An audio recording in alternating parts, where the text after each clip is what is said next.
Today you will watch me transform some basic Dollar Tree planters into stunning farmhouse decor that you will actually want in your home.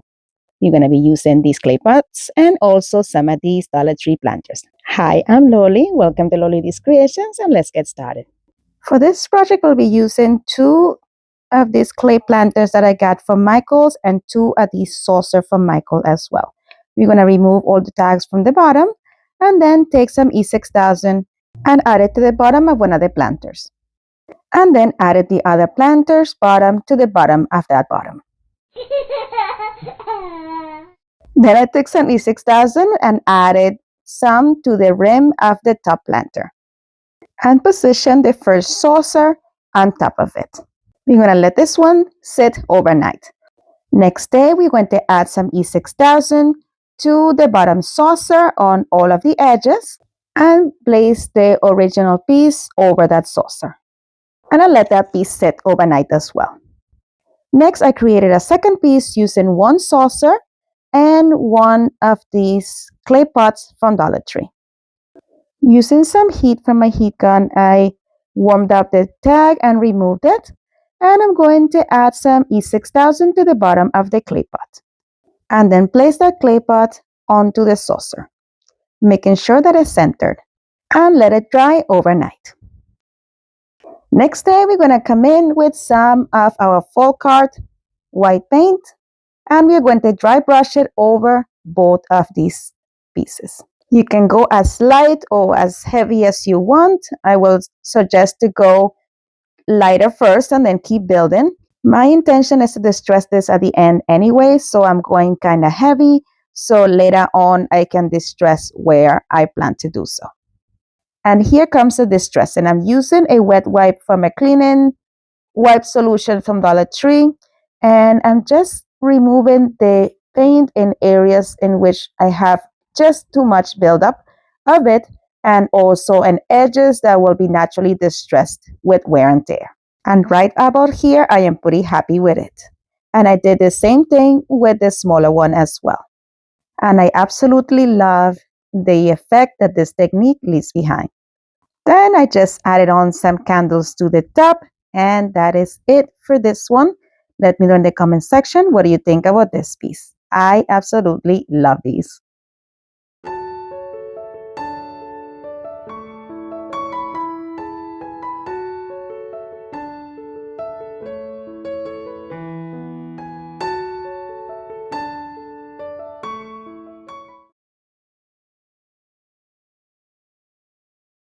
For this project, we'll be using one of these planters from Dollar Tree. I'm removing that tag, and we are going to take some of this maize color from Waverly and give it 2 coats.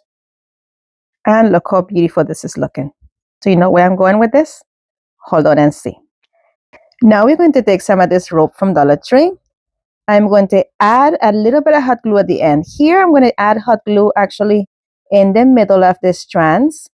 And then I'm going to wind it up in the direction they're supposed to be and make sure that everything is nice and straight. Then I added some hot glue to the side, and I'm going to wind it onto each other to create a spiral. And I'm going to continue to add hot glue onto the side of the rope and keep rolling it until I create a disc. Friend, today's video is part of a collaboration is the DIY Inspiration, and today it is all about planters. This collaboration is hosted each month by Katie from Lady Red Crafting, myself Loli from Loli's Creations, and our guest host this month is CJ from CJ's DIY. The links to our channels and to the playlist will be linked in the description box below and also pinned in the comments. Make sure that you head on over to the channels and to the playlist and show everyone some love. All right, so once I was done winding, this is how big I decided to do it. Now I'm going to take the rope and I'm going to cut it with a slant towards the inside. I'm going to cut the inside towards the outside so it thins out at the end. And then I'm going to add hot glue on that end and tack it down. And as I'm getting to the very end, I'm making sure to wind the rope towards the direction it's supposed to be on, so it will be nice and neat as I tack down that final piece. And this gives it a nice finished look. You can barely see where that rope ended. Then using this rich black chalk paint from Folk Art and a small brush, I'm going to paint a circle at the very center of this piece, leaving about an inch unpainted at the border. And of course, I burned off the fuzzies and then added a generous amount of hot glue on the back of the round, and we are going to add it to the bottom section of the planter, which is actually the top, but we're going to be using the planter upside down. Can you tell yet what I'm making? Let me know in the comment section. As you see here, I pressed it down to make sure that it went to the shape of the planter. All right, so now we are going to add some rope to the top and the bottom of the planter. I'm adding some hot glue to the end here. Make sure that my edge was nicely straight, and then I'm going to add a bead of hot glue all along the edges until I go all the way around the entire bottom of the planter, and I cut it perfectly to match the other piece. And I'm repeating the same process with the top. First, if you notice here, I burned off the fuzzies off of my rope, and then I'm adding some hot glue. I'm showing you here how I started the bottom one. For some reason, I was not able to record the bottom where I started, but you saw the end of it. And then here, I just continue to add hot glue in small intervals, holding it in place, making sure that that rope is all at the same level all along the edge until I met the other piece of rope at the other side.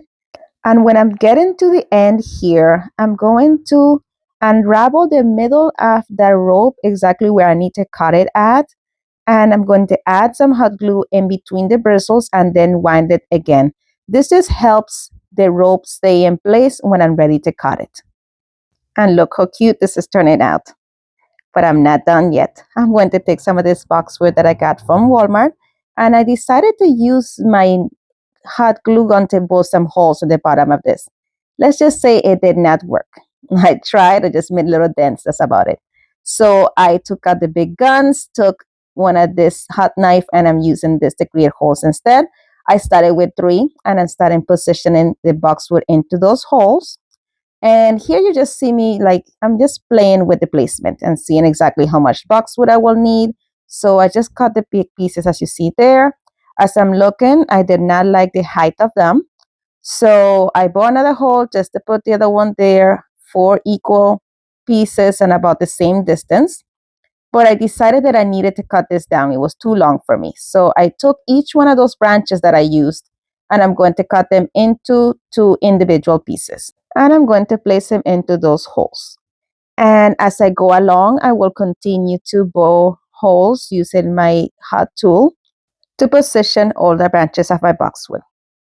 At this point, I'm just seeing what areas is scanty. I'm adding holes on those areas, trying to separate the holes at equal distances so they all look even. And I ended up using an entire boxwood pick. Then I'm going to use those sunflowers you see there to the side. I'm going to cut them into individual pieces, and I'm going to be very careful then add holes in between the boxwood, being very careful not to melt my boxwood as I bore the holes. And I'm just pretty much looking for spaces in which a sunflower would look good, and just keep adding them on here and there until I was happy with the look. And I'm not even done yet, and I am loving this piece, guys. And you would think this is cute and I'm done, but I'm not done yet. I took 3 bees that I got from Dollar Tree last year, added them to the front of this piece, 1 on each side and 1 at the opening of our beehive. And that is it for this one. Let me know in the comment section, what do you think about this one?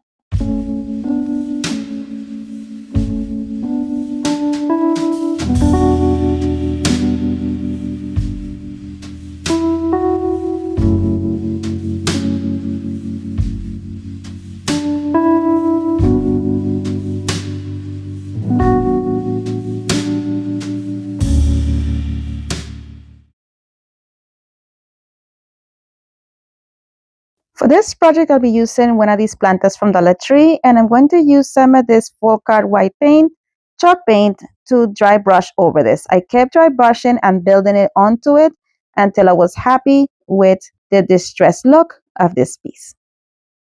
Next, I took this windmill piece that I got from Dollar Tree, and I'm going to only use the top section of it.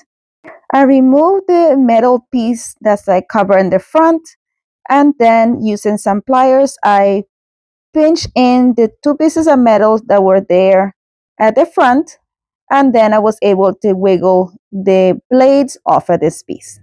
Then I took a dowel rod and I'm going to paint it with a rough coat of black rich paint from Folk Art. Now let's set this up. I took the dowel rod and I'm going to place it in the back section of the windmill, and I'm going to place it right there on that middle section where the other piece was sticking into. I'm adding some hot glue right there, then placing the rod right on top of it, just the edge protruding a bit. And I held it there and then added some more hot glue on top of it so it will drape over and coat the entire dowel rod and the back section of the windmill. If I had a little bit more time, I would use E6000 and let this sit overnight clamping it, but I didn't have much time, so for video purposes, I'm using some hot glue. Next, I took the clay pot and I'm going to fill the bottom of it with some floral foam.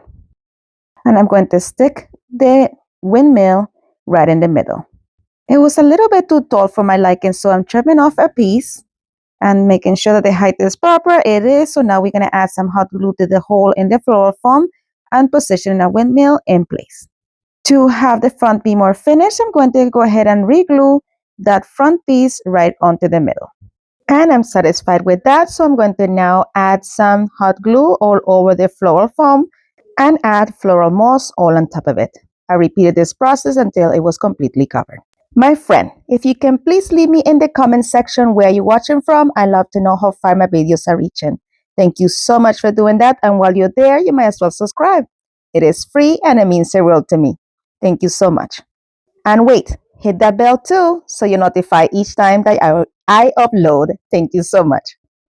All right, now it's time to embellish this further. I did not like the white, so I decided to paint the rim black instead. So I'm just going to do a rough coat of black, making sure not to get it on the white section at the bottom of the pot. Then I filled it up with some boxwood.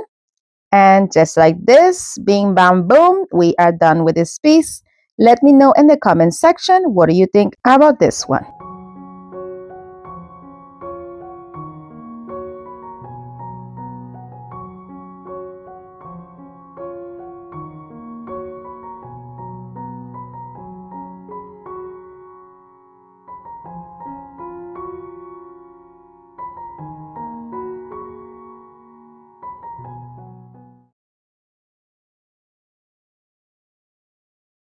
For this project, I'll be using one of these new planters from Dollar Tree, and I'm also going to be using this candle holder as well. I'm going to paint the candle holder with one coat of rich black chalk paint from Folk Art. Then I'm going to sand off the edge of the candle holder here. This is just so I have some good adhesion, because I'm going to be adding some E6000 and I want that material to be exposed. Then I'm going to add E6000 to the entire rim area and then place the candle holder at the bottom of the planter. I checked all the sides to make sure it was centered, and then I let it sit to dry overnight. Next, I took some of this Mod Podge multi and I added to the bottom of the candle holder, and I just gave it the same finish as the planter. Then I took this floral foam from Dollar Tree. I'm going to cut it in half and glue one of the half to the bottom of the planter. Next, I took these greenery bushes from Dollar Tree that have no name besides greenery bushes, and I'm going to add 3 of them to the floral foam. As I'm adding this into the planter, I am turning the leaves around and trying to make them look as natural as possible, and then I'm going to stagger each pick next to each other so it would look kind of like if it was coming out from one root, but I am putting them in these different positions. There you can see how I put 2 next to each other there. And I'm going to come in with the third one once I'm happy with how the leaves look. And then I'm going to also use this hanging greenery from Dollar Tree. I'm going to cut each stem into 2 separate pieces, and I'm going to distribute them all throughout the perimeter of the planter. The sections in which I cut the greenery in half, the plastic section was kind of soft, but it was still strong enough for me to poke onto the floral foam. I ended up with about 5 pieces, and I spaced them out, I will say, in about 3 inches apart all along the perimeter, and it looked beautiful the way that it just draped down onto the planter. So right here, you can see how I cut it in half. And then I'm poking the piece that has the wire onto the floral foam. And then I took the other piece and I took a piece of that stem that the pick came with, and I used it to poke a hole in an area in which I couldn't really poke it in. And then I added the piece onto it, and that was just perfect. Then I'm taking some paper towels and I'm just filling it in around the floral foam just so I don't have to use extra floral moss for this. So then after I took this, I am going to take some floral moss from Dollar Tree as well and add it on top of the paper towel. And that completes this beautiful DIY. It just looks so, so elegant. Let me know in the comment section, what do you think about this one?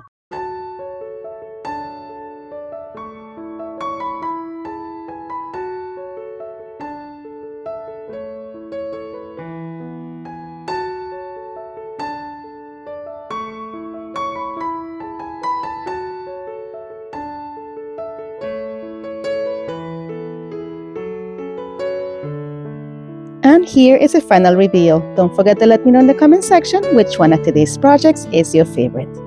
And as always, thank you so much for watching. Be blessed, be a blessing, and craft responsibly.